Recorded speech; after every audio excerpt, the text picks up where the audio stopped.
This is Patrick Findaro here, co-founder at Visa Franchise and Vetted Biz.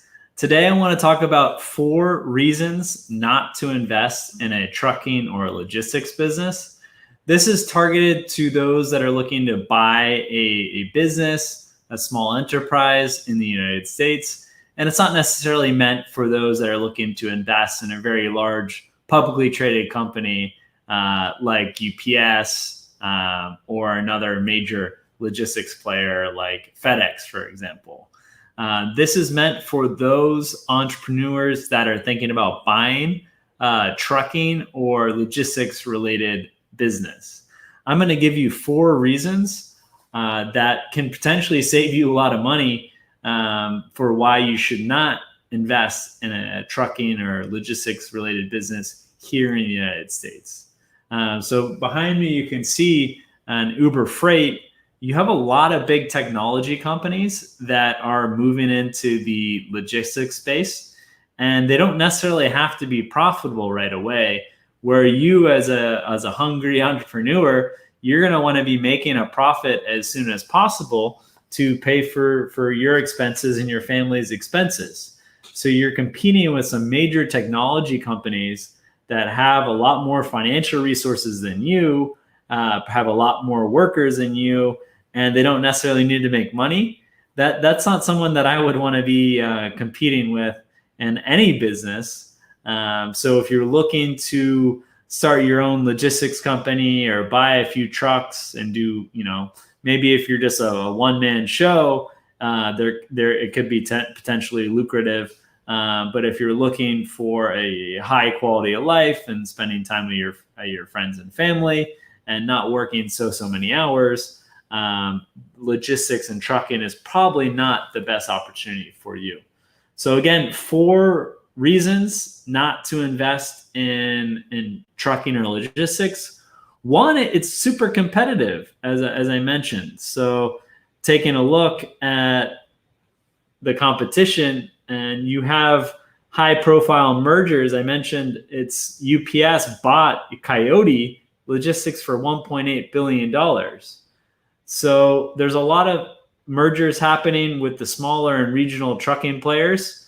So if you're already in the business, there are some nice opportunities to potentially sell out your position. But if you're just starting out, it's a very competitive marketplace that's almost entirely dominated by big players, many of the brands you would recognize. So it's very competitive. And again, number 2, tight margins. They don't make that much money.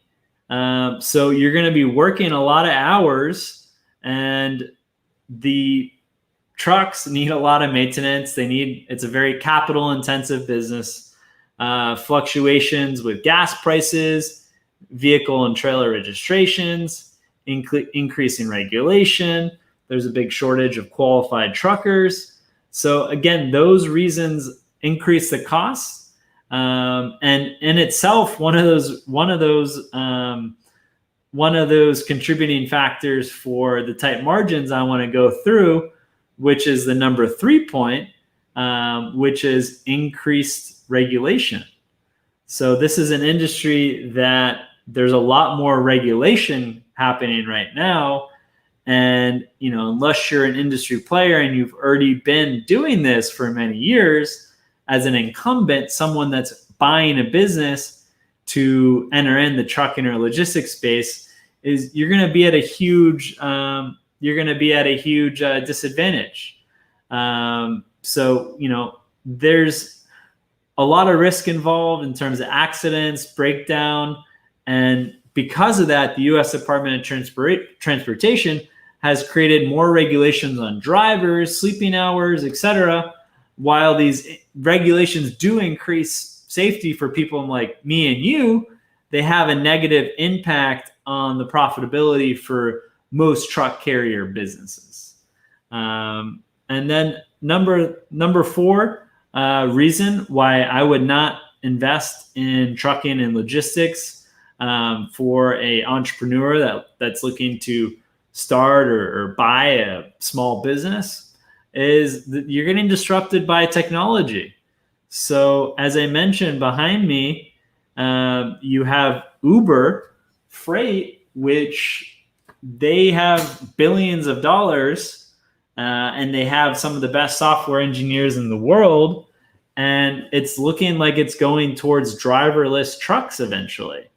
So if you're a small operator in the space, how are you going to be competing with driverless trucks in 5 years' time, 8 years' time, where you bought 2 or 3 trucks that it doesn't make financial sense to convert those to driverless vehicles? So you have several large companies that are in the space, like a Google spinoff Waymo, and Tesla's even developing driverless cargo trucks. And there's estimates that this is going to reduce a lot of the expenses. However, it's going to lose a lot of these truckers in North America are going to be losing their jobs as a result of driverless trucks. Whether that's 4 years, 5 years, 10 years away, I'm not sure. But when I'm looking to invest in a business, especially one that I'm going to be owning and operating, I want to see a nice long horizon where I can be making money.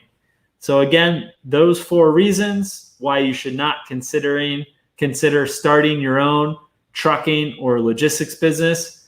1, it's way too competitive. 2, the margins are very tight. It's hard to make money, make profit from the business. 3, increasing regulation. And 4, disrupting technology, including driverless trucks. So those are reasons not to invest in trucking and logistics. I do encourage you to visit our website, www.vettedbiz.com, to explore other industries that are more lucrative and you can invest less money and less capital intensive than trucking and logistics. So again, this has been Patrick Findaro. I hope you found this video helpful. If you did, subscribe to our channel, follow us on LinkedIn, like our video, and leave any